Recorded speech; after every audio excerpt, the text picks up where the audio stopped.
ऐसा तो कभी सोचा न था। भाग 1। अपने ही कमरे में अपने ही बिस्तर पर दुल्हन बनी बैठी मैं कभी मुस्कुरा रही हूं तो कभी शर्मा रही हूं। एक ही दिन में मेरी जिंदगी इस तरह करवट ले लेगी, ऐसा कभी सोचा न था।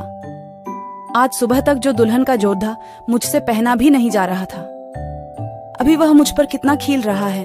और कल रात तक तो मैंने न जाने कितनी बार अपनी किस्मत को कोसा था, लेकिन आज के पूरे दिन में जो कुछ भी हुआ है वह सब कुछ बार बार मेरी नजरों के सामने आ रहा है और मैं विश्वास ही नहीं कर पा रही हूँ कि कैसे मेरी किस्मत यूं अचानक बदल गई। मैं हूँ अवनी और आज ही मेरी शादी हुई है। सच कहूं तो कुछ घंटों पहले मैं ये शादी नहीं करना चाह रही थी, लेकिन फिर कुछ ऐसा हुआ जिसके बाद मुझे मेरी जिंदगी की सारी खुशियां मिल गईं। तो ऐसा आखिर क्या हुआ एक ही दिन में जिससे मेरी दुनिया ही बदल गई? तो इस कहानी की शुरुआत करते हैं।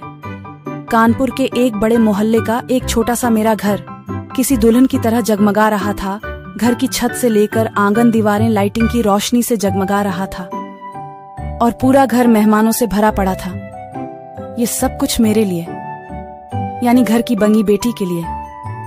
माँ बाबूजी भी कितने खुश लग रहे थे, और खुश होंगे भी क्यों नहीं, घर की बड़ी बेटी की शादी जो थी। पर क्या मैं इस शादी से खुश थी? इस सवाल का जवाब मैं खुद ही खुद को नहीं देना चाहती थी, क्योंकि मेरा जवाब इस घर में जो तूफान लेकर आता, उस तूफान का सामना करने की हिम्मत मुझ में नहीं थी। रात के 11 बज चुके थे। सभी मेहमान अपनी अपनी जगह लेटकर बातों में लगे थे, लेकिन मैं अपनी कमरे की खिड़की से उस छत पर देख रही थी जिस पर वह हर रोज टहलने आता था। कभी उस चांद की चांदनी को निगार रही थी जो मुझे उस वक्त अच्छी नहीं लग रही थी। मेरी छोटी बहन बेड पर लेटी मोबाइल पर पुराने गाने सुनते सुनते सो चुकी थी। उसके मोबाइल पर अभी भी गाने चल रहे थे। चांदनी रातें इस वीडियो सब जग को सोए, लाइक करें, हम जागे हमारे सितारों चैनल से को करे सब्सक्राइब बातें, करें, वह चांदनी रातें। बेल आइकन जरूर प्रेस आगे करें। की कहानी हमारी न्यू नेक्स्ट वीडियो वीडियो में। सबसे